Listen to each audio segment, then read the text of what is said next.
ایران اسرائیل جنگ کی شروعات زوردار کڑک کی مانند تھی جب اسرائیل نے قریب 200 فائٹر جیٹس کے ذریعے ایران کے حساس ہڈوں پر فضائی حملے کیے، جن میں 3 فوجی کمانڈر اور اعلیٰ سائنٹسٹ بھی ہلاک ہوئے۔ یہ حملے آپریشن رائزنگ لائن کے نام سے کیے گئے، مگر اس کڑاکے کے باوجود اسرائیل نے اپنی اصل ہدف یعنی ایٹمی پروگرام یا ملک کی طاقت کم نہیں کی۔ اس حملے کے نتائج نے سب کو حیران کر دیا، کیونکہ نقصان کے مقابلے میں بظاہر اسے کوئی واضح فائدہ حاصل نہیں ہوا۔ اس کے بعد جو ہوا وہ تاریخ میں شاذ و نادر دیکھا گیا۔ ایران نے ہر روز 100 سے 300 بیلسٹک اور ہائپرسونک میزائل فائر کیے اور اس کے ساتھ ڈرونز کا طوفان بھی برپا کیا۔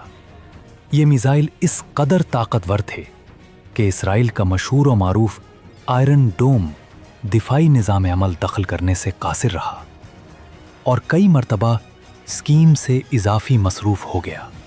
اس ایک ہفتے کے اندر یہ ظاہر ہو گیا کہ میزائل ٹیکنالوجی کے میدان میں ایران بھی پیچھے نہیں رہ گیا۔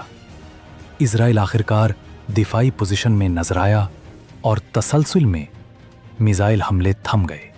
ان حملوں کے نتیجے میں سینکڑوں عمارتیں تباہ ہوئیں، متعدد شہری مارے گئے یا زخمی ہوئے اور اسرائیلی ساختی ترقی کو بھاری نقصان پہنچا۔ ایران نے اپنی فضائی حدود اور فائر کنٹرول میں خاطر خواہ شبوہ دکھا دی اور عالمی طاقتوں کے سامنے اپنی مسلح صلاحیت کا ثبوت پیش کیا۔ ایک اور اہم نقطہ یہ ہے کہ ایران نے اپنے جدید ہائپرسونک فتح 1 میزائل بھی پہلی بار استعمال کیے، جسے مغربی دنیا نے حیرت سے دیکھا۔ ان میزائلز کی رفتار اور درستگی نے اسرائیل کو تشویش میں مبتلا کر کے رکھا اور دنیا نے سمجھا کہ اس برسوں پر مشتمل عسکری سبقت میں ایران بھی اپنی جگہ مضبوطی سے موجود ہے۔ جنگ کے دوران اچانک امریکہ میدان میں داخل ہو گیا۔ ابتدائی طور پر وہ صرف بیان بازی کر رہا تھا، مگر اچانک اس نے ایرانی ایٹمی تنصیبات پر فضائی حملہ کر کے اپنا سب سے طاقتور بم استعمال کیا، جیسا کہ B-2 بمبر نے پہلی بار میدان عمل میں نمودار ہو کر اپنی طاقت ظاہر کی۔ ایران نے دعویٰ کیا کہ نقصان معمولی رہا اور یہ تاثر دیا کہ نیا جذبہ برقرار ہے۔ کچھ دن بعد ایران نے قطر میں امریکی ایئر بیس پر شبیہاتی حملہ کیا تاکہ عالمی برادری کو بتا سکے کہ اس کے رد عمل کی پہنچ محدود نہیں۔ اگرچہ یہ حملہ سمبولک تھا، مگر اس نے جنگ میں ایران کی تاثیر اور قوت کو عالمی منظرنامے پر مؤثر بنا دیا۔ 3 فریقوں ایران، اسرائیل اور امریکہ کے درمیان اس طوفانی کشمکش کے بعد جنگ رک گئی۔